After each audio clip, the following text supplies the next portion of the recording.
Everybody, उदारवादी राष्ट्रवादी आंदोलन, आज इसी टॉपिक पर चर्चा करूंगा। और सबसे पहले ये देखने की कोशिश करेंगे कि भारत में राष्ट्रवाद कैसे उपजा, इसके उद्भव के क्या कारण थे, कैसे भारत में राष्ट्रवाद उपजा।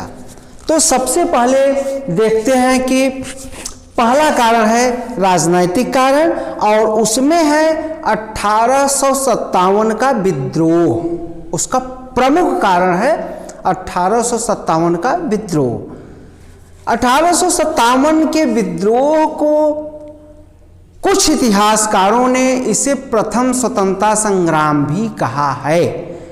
और उसमें 1904 में एक लेख लिखे थे विनायक दामोदर सावरकर, वीडी सावरकर ने एक लेख लिखा था प्रथम स्वतंत्रता संग्राम पे। अन्य इतिहासकारों ने भी इस पर जो है चर्चा की है। और इससे जो है भारत में देखा जाए तो वास्तव में राष्ट्रवाद उपजना शुरू हो जाता है, और ये माना जाए कि उपज गया था। राष्ट्रवाद जो है यहीं से उपजा था। और अंग्रेजों की ऐसी साम्राज्यपूर्ण जो नीतियां थीं, जैसे लॉर्ड डलहौजी की अपहरण नीति, कहता तो वो था कि मैं शांति तरीके से मिलाता हूं बिना किसी पर दबाव डाले, लेकिन वो अपहरण की नीति थी। वह जो है दबाव बनाता था रियासतों पर, और उनको जो है दबाव बना करके, और अगर दबाव से भी नहीं आ रहे हैं तो उन पर अटैक करता था। जैसे रानी लक्ष्मीबाई का जो झांसी है उस पर अटैक करके, अन्य जो है रियासतें उस पर किसी तरीके का दबाव बना करके, कहीं बच्चे नहीं हैं, उनके संतानें नहीं हैं, और इस तरीके के दबाव बना करके अब वो जो है अपने राज्य में, ब्रिटिश साम्राज्य में मिलाना चाहता था। विदेशी शासन की नीति अगला नंबर। तो ये जो उनका शासन था वो बहुत ही स्वेच्छाचारिता पूर्ण था, दबावपूर्ण था, अन्यायपूर्ण था। वो केवल और केवल जो है भारतीय जनमानस का शोषण करते थे। वो किसी तरीके का यहाँ पर कोई ऐसा कार्य नहीं करते थे जिससे आम जनमानस को कोई लाभ, कोई सुविधा प्राप्त हो। इसी कारण, इन सब के कारण से जो है राष्ट्रवाद भारतीय जनमानस में उपजता है। और आर्थिक कारण में देखते हैं तो इसमें जो है आर्थिक कारण में आपका स्थायी बंदोबस्त, महालवाड़ी पद्धति और रैयतवाड़ी पद्धति। ये जो स्थायी बंदोबस्त, महालवाड़ी, रैयतवाड़ी, कहीं पर तो जो है वो टैक्स डायरेक्ट जनता द्वारा लेते थे, कहीं पर जो है वो जमींदार के माध्यम से, जमींदार जो है वो कृषक से मालगुजारी लेता था, फिर ये जमींदार से ये खुद लेते थे। इस तरीके की व्यवस्था जो है इन्होंने भारत में बनाया था। और केवल जो है ये टैक्स, जो पैसा जो है कलेक्ट करते थे, अपने पास लेते थे, और जनमानस में कोई काम नहीं करते थे। उसी समय दादा भाई नौरोजी का धन निष्कासन का सिद्धांत आया। दादा भाई नौरोजी बहुत ही टैलेंटेड पर्सन थे, और सबसे पहली बार उन्होंने जो है वो ब्रिटिश वो गए थे 1892 में। वहाँ पर जो है 1892 में हाउस ऑफ कॉमन्स के मेंबर चुने गए थे, और वहाँ पर जो है वहाँ देख करके आए थे, और उन्होंने धन निष्कासन का सिद्धांत दिया था। उन्होंने बताया था कि प्रति व्यक्ति आय मात्र 10 रुपये भारतीयों की है, और 4 से 5 हजार पाउंड, 4 से 5 हजार करोड़ पाउंड रुपया प्रतिवर्ष भारत से ब्रिटेन में जाता है। वो उन्होंने अपने धन निष्कासन में सिद्धांत में दिया था और उन्होंने बताया था कि कैसे जो है भारत में गरीबी बढ़ रही है, भारत में भूखमरी बढ़ रही है, लाचारी बढ़ रही है और ब्रिटेन वाले, अंग्रेजी कंपनियां, वायसराय अच्छी मोटी तनख्वाह लेकर के वो मोटे होते जा रहे हैं। जब ये ज़्यादा दोहन कर रहे थे उस समय कृषि व्यवस्था पर ज़्यादा भार बढ़ा और कृषि जो है वहाँ पर ज़्यादा जो है किसान वो लाचार हुए, बेरोजगार हुए, वो भूखमरी के कगार पर आ गए। और जब इन्होंने ऐसा ये कर रहे थे, यहाँ से जो सस्ते माल खरीद रहे थे और वहाँ पर महंगे दामों पर बेच रहे थे, तो सबसे बुरा प्रभाव यहाँ पर जो है हस्तशिल्प पर पड़ रहा था। हस्तशिल्प उद्योग जो था वो नष्ट हो गया और वो जो है वो बेरोजगार हो गए हस्तशिल्प बनाने वाले, क्योंकि बाद में इन्होंने कंपनियां ब्रिटेन में स्थापित कर ली और रॉ मटेरियल या इंडिया से ले जाते थे और ब्रिटेन में जो है कंपनियों के माध्यम से वो सामान बना करके फिर भारत में ही ले आकर के महंगे दामों पर बेचते थे। इसमें जो है राष्ट्रवाद उत्पन्न करने में समाचार पत्रों का महत्वपूर्ण भूमिका रही है। और वास्तव में देखा जाए तो समाचार पत्र जो है, जो सबसे प्रेस जो है सबसे पहले भारत में अगर स्थापित किया है तो वो किया था 1498 में, जब वास्को डिगामा आया था और पुर्तगालियों ने जो है सबसे पहले भारत में प्रेस की स्थापना की थी। प्रेस के बाद जो है भारत में समाचार पत्र छपना शुरू हो गए और उसमें जो है सबसे पहला पत्र जो समाचार पत्र छपा था वो था बंगाल गजट। और बंगाल गजट अगस्टस हिक्की द्वारा छपा था। उसके बाद भारत में बंगाल में जो है वो समाचार पत्र छपना शुरू हुआ और उसका कारण ये था कि बंगाल में सबसे पहले अंग्रेज़ों का शासन शुरू हुआ और बंगाल के लोग सबसे ज़्यादा शिक्षित थे, वो विदेश जाकर के पढ़े थे और इसीलिए उन्होंने सबसे पहले वहाँ समाचार पत्र छापना शुरू किया था। और उसमें जो है सबसे मुख्य समाचार पत्र था वो था अमृत बाजार पत्रिका। अमृत बाजार पत्रिका जो पेपर था ये शिशिर कुमार घोष और मोतीलाल घोष का पेपर था। ये पेपर जो है जब ये छप रहा था उसी समय Lord Lytton vernacular press act लाता है। उस प्रेस का मतलब था, उस एक्ट का मतलब था कि जो स्थानीय भाषा में समाचार पत्र भारत में छपते हैं, जो भारतीयों के मन में राष्ट्रवाद की भावना भर रहे हैं, उसी को दबाना था। इसीलिए उसने ये एक्ट लाया था।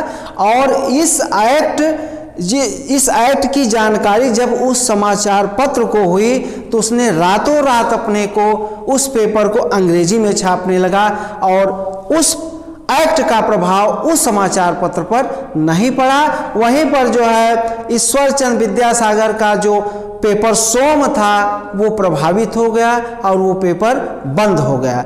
द बंगाली पेपर वो था सुरेंद्रनाथ बनर्जी का, इंग्लिश में छपता था और वहाँ पर राष्ट्रवाद उपजाने में सुरेंद्रनाथ बनर्जी का ये पेपर द बंगाली बहुत महत्वपूर्ण भूमिका अदा किया था। और उसी में एक पेपर और आपका था संजीवनी, ये था कृष्ण कुमार मित्र का, ये पत्रिका थी श्री कृष्ण कुमार मित्र की।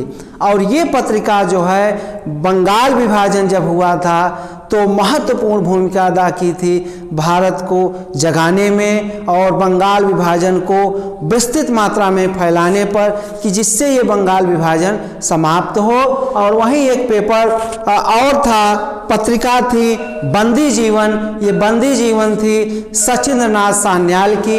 ये ऐसे क्रांतिकारी के साथ साथ एक वो लेखक भी थे सचिंद्र नाथ सान्याल, जो शायद आप उस पत्रिका को एक बार पढ़ लें तो जो कोई भी व्यक्ति बिना क्रांतिकारी बने नहीं रह सकता। वो थी पत्रिका बंदी जीवन। और आगे देखते हैं, सामाजिक एवं सांस्कृतिक कारक भी थे भारत में राष्ट्रवाद जगाने में, और वो थे सती प्रथा। जो राजा राम मोहन राय थे, जिनको आधुनिक भारत का, आधुनिक सामाजिक भारत का जन्मदाता माना जाता है, उन्हें भारत का जन्मदाता माना जाता है। सामाजिक क्षेत्र में वो अग्रगणी नेता थे, वो दर्जनों भाषाओं के ज्ञाता थे, और सती प्रथा को बंद कराने में उनका महत्वपूर्ण योगदान था। लॉर्ड विलियम बेंटिंग से मिलकर के वो सती प्रथा को समाप्त कराए थे, और ईश्वर चंद्र विद्यासागर विधवा पुनर्विवाह को समाप्त करवाए थे।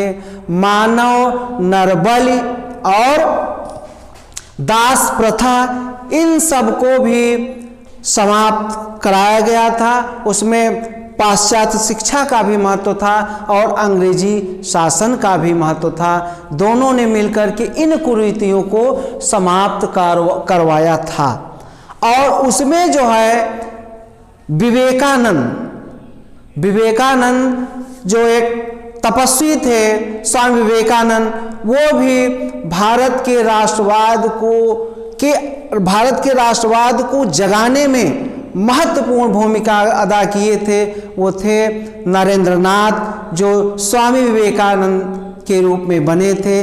और एक और हैं, वो हैं स्वामी दयानंद सरस्वती, जिन्होंने सबसे पहले जो है वो स्वदेशी की बात की थी। उन्होंने सबसे पहले स्वदेशी की बात की थी। वो एक थे दयानंद सरस्वती, और दयानंद सरस्वती ने कहा था कि भारत भारतीयों के लिए है। उन्होंने कहा था भारत भारतीयों के लिए है। और इसमें जो है पाश्चात्य शिक्षा का भी बड़ा महत्व रहा है। जो हमारे भारतीय लोग थे वो विदेशों में जाकर के जब शिक्षा ग्रहण किए थे तो उससे भी यहाँ पर भारत में सांस्कृतिक सामाजिक बदलाव आया था। और अगला एक कारक है वो है विदेशी कारक। और उसमें जो है अभी मैंने बताया कि जो भारतीय लोग थे, हमारे लोग, वो ब्रिटेन में पढ़ने गए थे, वहाँ अध्ययन करने गए थे। और वहाँ जब वो अध्ययन करने गए थे तो अमेरिकी स्वतंत्रता संग्राम उन्होंने पढ़ा था। वहाँ पर उन्होंने अमेरिकी स्वतंत्रता संग्राम पढ़ा था, जो 1776 में अमेरिका स्वतंत्र होता है और 1789 में फिलाडेल्फिया सम्मेलन में अमेरिका का संविधान बनता है। और फिर जो है वहाँ पर शासन शुरू होता है, और वहाँ पर भी अंग्रेज़ों का शासन था। तो वहाँ से कैसे मुक्ति मिली अंग्रेज़ों से, ये भारतीय लोग वह पढ़ करके इंडिया में आए थे। और उसी समय और घटनाएं विदेश में हुई थी। वो घटना हुई थी इटली पर, एक दक्षिण अफ्रीकी देश था इथोपिया, उसने विजय प्राप्त कर ली थी। उसने जो है इटली को हरा दिया था। और 1905 में एक घटना महत्वपूर्ण घटी थी, वो थी जापान ने रूस को पराजित कर दिया था। यह बहुत ही महत्वपूर्ण घटना थी। पहली बार कोई एशिया का देश जो है वो यूरोप के राष्ट्रों को हराया था। तो इन सब बातों का भी भारतीय जनमानस में प्रभाव पड़ा और इससे जो है राष्ट्रवाद पनपा। उसमें अन्य भी कारक थे, जैसे भारत में छोटे छोटे समूह थे और उन छोटे छोटे समूहों ने भी राष्ट्रवाद को पनपाया था। उसमें था लैंड होल्डर्स सोसाइटी। ये लैंड होल्डर्स सोसाइटी जो है द्वारकानाथ टैगोर द्वारा गठित की गई थी और इसका गठन हुआ था 1843 में। लैंड होल्डर्स सोसाइटी 1870 में पूना सार्वजनिक सभा, इसका गठन किया था महादेव गोविंद रानाडे ने। और इसी तरीके मद्रास प्रेसिडेंसी, बॉम्बे प्रेसिडेंसी, इसी तरीके से और छोटे छोटे समूहों का गठन हुआ था और इसी में एक महत्वपूर्ण संस्था का गठन हुआ था, उसका नाम था इंडियन एसोसिएशन। इंडियन एसोसिएशन, इसका गठन हुआ था 1876 में और इसको गठित किया था सुरेंद्रनाथ बनर्जी और आनंद मोहन बोस। भारत में सबसे पहला जो है ये कोई राष्ट्रीय स्तर पर गठन हुआ था, इसका अधिवेशन हुआ था, तो वो था इंडियन एसोसिएशन। इसका अखिल भारतीय स्तर पर 2 अधिवेशन हुआ था। एक तो हुआ था 1893 में, 1853 में और एक हुआ था 1885 में। यहाँ पर एक क्वेश्चन उठता है कि जब 1885 में कांग्रेस का गठन हुआ था तो सुरेंद्रनाथ बनर्जी ने क्यों भाग नहीं लिया था? तो उसका कारण ये है कि सुरेंद्रनाथ बनर्जी इंडियन एसोसिएशन के द्वितीय सम्मेलन में भाग ले रहे थे, इसीलिए वहाँ पर वो उपस्थित नहीं थे। तमाम इतिहासकारों ने लिखा है कि भारतीय राष्ट्रवाद को उपजाने में ब्रिटिश हथौड़े ने काम किया था। और एक क्वेश्चन भी IAS में आ चुका है कि क्या ब्रिटिश हथौड़े ने भारतीय राष्ट्रवाद को उपजाने में कार्य किया था? इस पर अपने आप विचार व्यक्त कीजिए। तो ये बात सही है कि ब्रिटिश हथौड़े ने भारतीय राष्ट्रवाद को उत्पन्न करने में महत्वपूर्ण भूमिका निभाई थी। हमारे भारतीय समाज में ये कहावत है कि बादाम खाने से अक्ल नहीं आती है, अक्ल आती है तो ठोकर खाने से आती है। ठोकर खाने से आदमी की अक्ल जो है खुल जाती है, वहाँ से उसकी बुद्धि तेज हो जाती है और खुल जाती है। अब इसी में हम देखेंगे कि उदारवादी आंदोलन जो हमारा इसका शीर्षक है भारतीय उदारवादी आंदोलन। अब यहाँ से देखते हैं कि जो उदारवादी नेता थे वो थे दादा भाई नौरोजी, फिरोज शाह मेहता, बदरुद्दीन तैयब जी, आनंद मोहन बोस, दिनसा वाचा और सुरेंद्रनाथ बनर्जी। ये जो है ये उदारवादी नेता थे। और अब देखते हैं कि उदारवादी जो नेता थे ये कैसे काम करते थे। तो इनके अब जो है देखा जाए कि ये किस तरीके से काम करते थे जिससे इनको उदारवादी कहा गया। अब यहीं पर देखिए उसी समय उग्रवादी भी आए थे, उग्रवादी आंदोलन, फिर उसी में आए थे जो है क्रांतिकारी आंदोलन। अब इनके जो है साधन क्या थे, किस तरीके ये काम करते थे, तो ये जो है कोई अपना अगर कोई काम रहता था तो अंग्रेज़ों को, ये वायसराय को, गवर्नर जनरल को ये प्रार्थना पत्र देते थे और प्रार्थना पत्र दे करके वहीं पर वायसराय के ऑफिस के सामने घंटों बैठे रहते थे, इंतज़ार करते रहते थे प्रार्थना पत्र दे कर कि उस प्रार्थना पत्र पर क्या कार्रवाई हुई। उसके बाद ये जो है शपथ पत्र देते थे, उसके बाद ये शपथ पत्र देते थे और शपथ पत्र पर भी काम नहीं होता था तब ये रिमाइंडर देते थे, तब ये रिमाइंडर देते थे और रिमाइंडर से भी काम नहीं होता था तब ये इनका एक प्रतिनिधि मंडल जाकर के वायसराय से मिलता था और तब जो है इनका काम हो या न हो उस वायसराय के ऊपर डिपेंड करता था। ये इनके साधन थे, इस तरीके ये काम करते थे। और इनकी मांगे देखते हैं कि इनकी मांगे क्या थी, तो प्रमुख मांग इनकी थी सिविल सेवा में सुधार, सिविल सेवा में सुधार इनकी ये मांग प्रमुख थी। उसका कारण ये था कि अंग्रेज़ों ने सिविल सेवा ICS की परीक्षा में उम्र घटा दी थी, तो इनका ये मानना था कि उम्र बढ़ जाएगी तो हमारे भारतीय समाज के लोग जो है इनको ज़्यादा मौका मिलेगा। और उस समय ICS की परीक्षा ब्रिटेन में होती थी। और दूसरा इनका जो मांगे थी वह थी लोक कल्याणकारी योजना, ये इनकी मांग थी।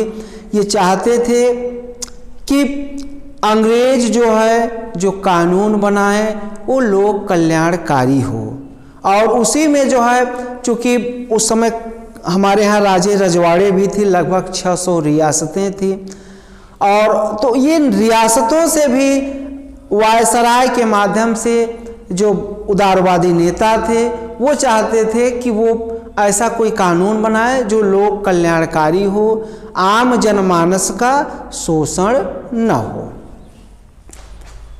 और विधान परिषदों में इनका मानना था कि भारतीयों का प्रतिनिधित्व हो, विधान परिषदों में भारतीयों का प्रतिनिधित्व हो। अब इनका एक और देखते हैं कि किस तरीके ये इनके सिद्धांत क्या थे, इनके वैचारिक सिद्धांत क्या थे। तो इनके वैचारिक सिद्धांत थे ब्रिटिश न्यायप्रियता में विश्वास था इनका जो है विश्वास ब्रिटिश न्यायप्रियता में बहुत ज़्यादा था, क्योंकि वहाँ दादा भाई नौरोजी भी ब्रिटिश पार्लियामेंट में चुन कर के गए थे और वहाँ देख कर के आए थे। गोपाल कृष्ण गोखले और फिरोज शाह मेहता जो एक प्रसिद्ध वकील थे, तो इन लोगों का मानना था कि अंग्रेज जो काम करेंगे वो बहुत बढ़िया करेंगे, क्योंकि वो ब्रिटेन में भी अच्छा कार्य कर रहे हैं। तो इनका एक मानना था कि ऐसा वो करेंगे, लेकिन वो कर नहीं रहे थे ऐसा, लेकिन इनका मानना था। और अब देखते हैं कि इनका जो है भारतीय राष्ट्रीय समाज में, भारतीय राष्ट्रीय आंदोलन में क्या योगदान था उदारवादियों का। तो इनका योगदान यह था कि भारतीय राष्ट्रीय आंदोलन की नींव एवं सामाजिक आधार यहाँ से पड़ गई। इनसे जो है उदारवादियों से भारतीय जनमानस में एक राष्ट्रवाद की भावना पैदा हुई और समाज में राष्ट्रवाद के प्रति चेतना भी पैदा हो गई, जिससे लोगों में ये भावना आ गई कि हमको जो है स्वदेश चाहिए, स्वराज्य चाहिए। दूसरा है धन निष्कासन का सिद्धांत। जो धन निष्कासन का सिद्धांत पहली बार दादा भाई नौरोजी ने दिया था, इससे पहले किसी भारतीय को ये मालूम नहीं था कि हमारा धन कहाँ पर जा रहा है। तो ये दादा भाई नौरोजी के माध्यम से पता चला और ये वो प्रसिद्ध उदारवादी नेता थे। राजनीतिक जागरूकता पैदा हुई, समाज में राजनीतिक जागरूकता पैदा हो गई, लोग राजनीतिक रूप से जागरूक हुए और तमाम अन्य दल भी भारत में बनने लगे। राजनीतिक दृष्टि से ब्रिटिश साम्राज्य के, ब्रिटिश शासन के प्रति इन्होंने अपनी मांगें रखना शुरू कर दिया। यहाँ से जो है चाहे उग्रवादी आए, फिर क्रांतिकारी आए, वो सब भी यहीं से उत्पन्न हुआ। अपनी मांगों को ब्रिटिश शासन के सामने रखने का और वहाँ से मांग भी मानी जाने लगी। एक बात और ध्यान रखेंगे, जो ब्रिटिश राष्ट्रवाद जो जन्मा था वो जो ब्रिटिश रियासतें थी वहीं से जन्मा था। एक बार आप लोग इसका स्क्रीनशॉट ले लेंगे और जहाँ कुछ समझ में नहीं आता है तो आप मुझे कमेंट करेंगे, मैं उसका उत्तर दूंगा। धन्यवाद।